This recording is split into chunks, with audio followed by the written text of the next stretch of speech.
Hello,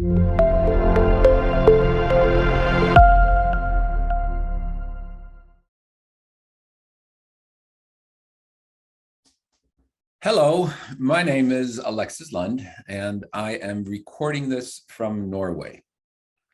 I am so sorry we did not get to meet because the topic I will be sharing on most definitely deserves a good conversation.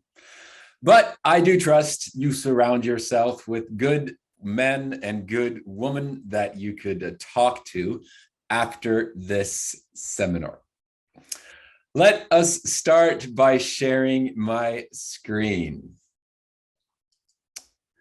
Pornography in the church, how do we handle it? I work for the Norwegian faith-based media organization, Faith and Media, where we have a branch called Totally Free, where we travel extensively in churches, in youth groups, in conferences, and talk widely about sexuality. And pornography is definitely a big part of how we do approach this topic. Let's start by building a foundation for this talk. And the foundation is Psalms 119, verse 45. I walk in freedom, for I have devoted myself to your commandments. Man's search for freedom is connected to boundaries, which is good for men and women. And this is the freedom that we speak boldly about. Man's search for meaning is great and vast. So when it appears on Reddit that you need to get a grip on your life, and by how doing this, you need to stop watching pornography because it destroys you, and you need to stop masturbating because it rewires your brain together with the pornography that you see. We really need to stop up and think when the secular media really grips a hold of this. And the thread on Reddit is amusing and joyful to read because people witness about a better quality of life, a better quality of their own sexuality. And this has nothing to do with God's work in the church, but it has something to do for man's search for meaning. So how do we deal with this? How can we talk about this in our churches, in our leaderships, and to our young people, men and women? Well, we need a certain amount of knowledge. And Barna did a research back in 2016 they called the porn phenomenon, which is gives a very good wide perspective of how deep this is rooted in our churches, among men and in women. I would recommend reading this. It will disturb you, but this is knowledge we need. Covenant Eyes has different porn stats, which you can find different resources and so on, and accountability partners. Fight the New Drug is another very good resource where you can get knowledge about this industry. I just took up a research they had, which is called Pornography, a Public Health Crisis. Which is very helpful and good reading when you do talk about this topic as a church leader. Well, there is something in our society that communicates sex all over. And my point is that we can tell a better story. I am a great fan of Glenn Harrison's book, A Better Story, which has inspired me in so many ways. So when we look at this picture of different apps, of YouTube, of emojis, of streaming, of different trends, and so on, and social media, there is two things that kind of is the motor in this. There is sex and there is money. So when we start talking about pornography, the fact is that an app like Instagram or an app like OnlyFans or these kind of innocent apps, which they are not, is very often the way in to this dark valley of shame. So we need to recognize that all of these things that we relate to in our daily basis, like YouTube or Discord or different types of emojis or Netflix, is often the door opener to pornography.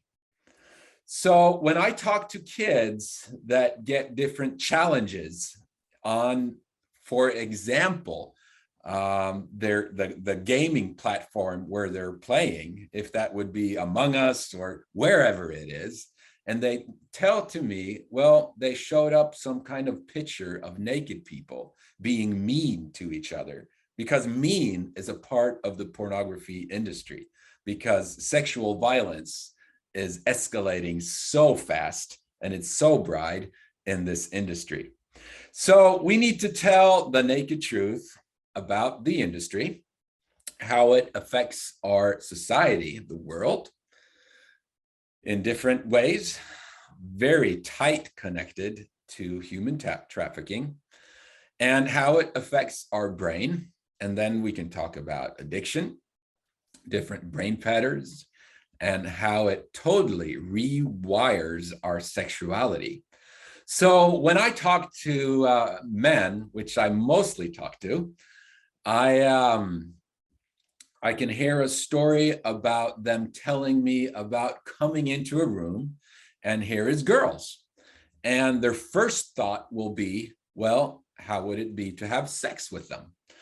And my follow-up question would very fast be, when did you start to watch pornography? And they will tell me, well, 8, 9, 10, 11, 12 years old, often before puberty, because of they came over it or somebody shared something and they were curious.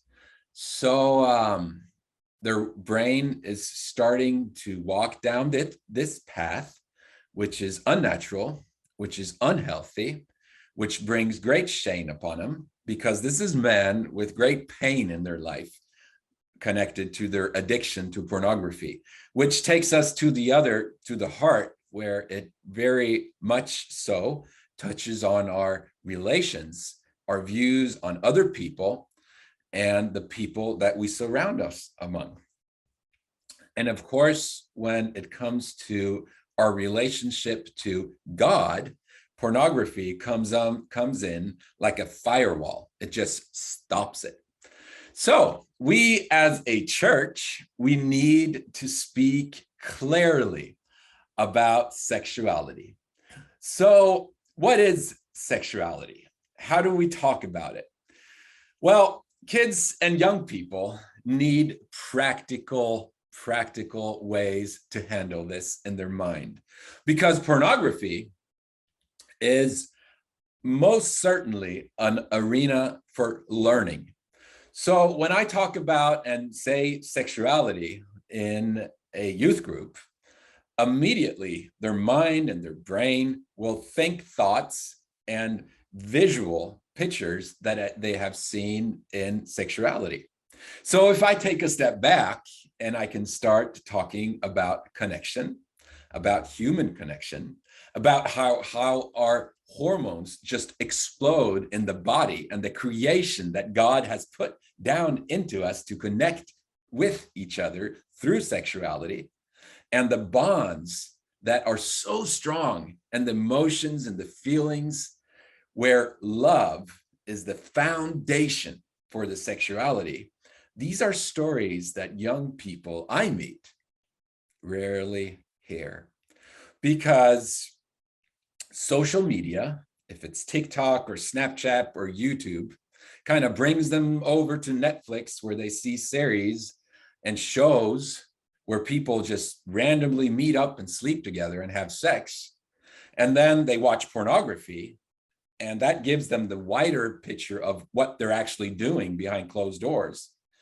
So we need to speak clearly and honestly about sexuality and what is the meaning, that there's a deep, deep meaning that God put into the human sexuality for us to experience joy, pleasure, and happiness with each other. So that brings me over to marriage, which we can speak widely and boldly about. Because when I do talk to young people and I ask them, what is your dream? What are you longing for? What is your passion in life?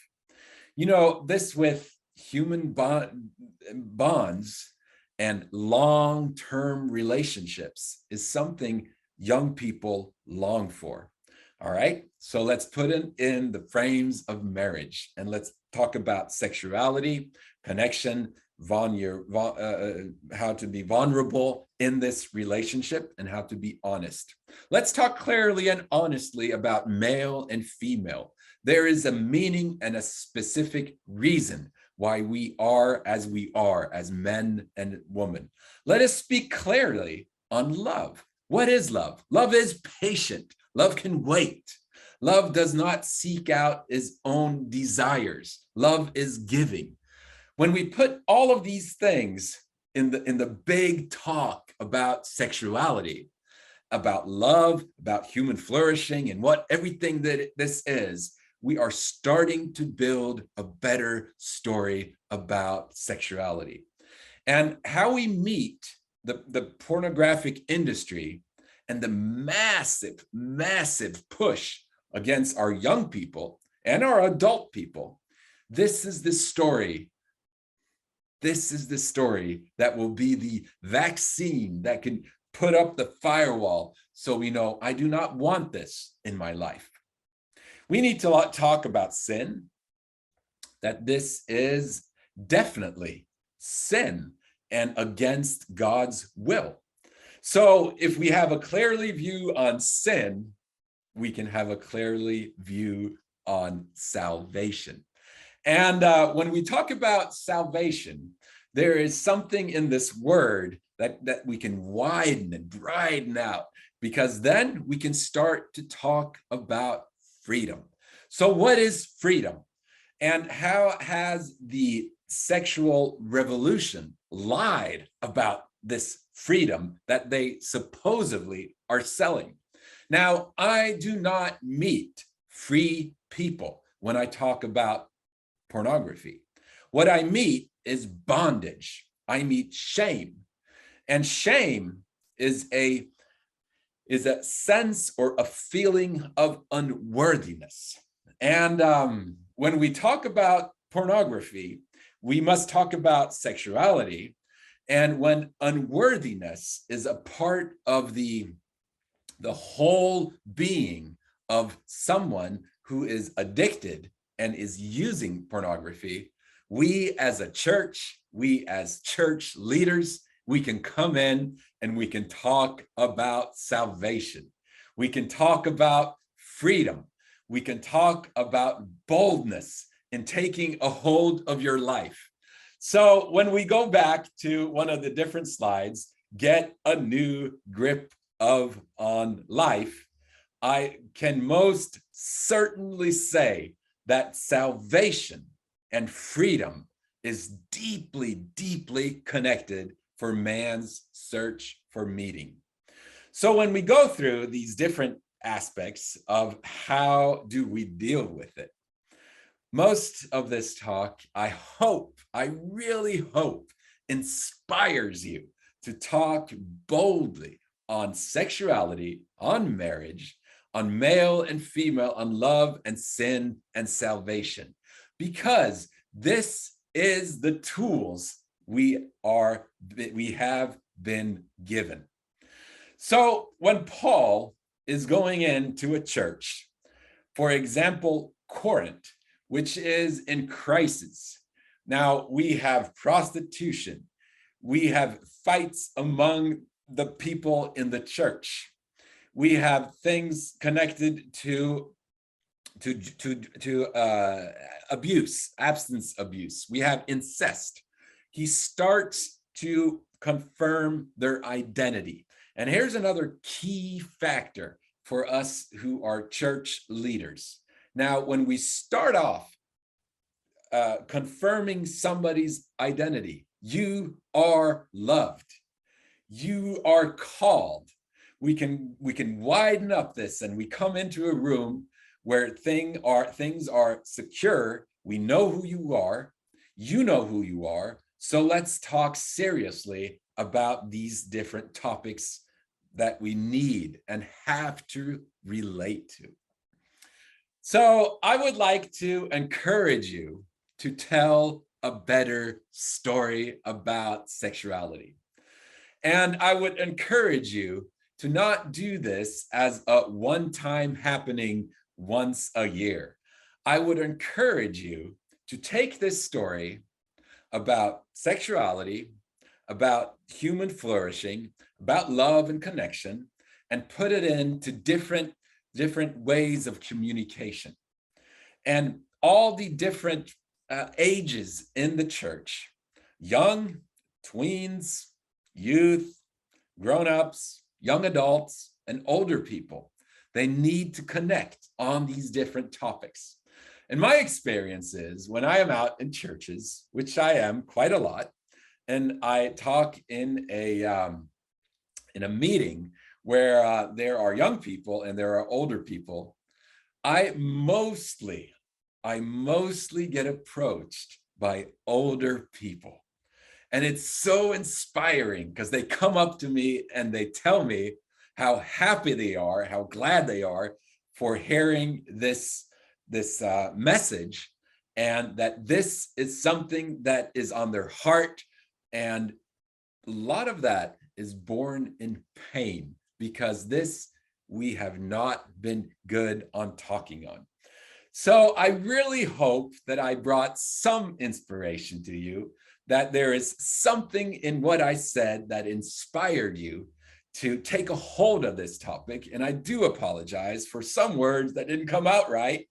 My English is kind of rusty, and please take contact with me if there is something that you wonder about or questions you have, or you would want us to come and visit you in your church. Goodbye.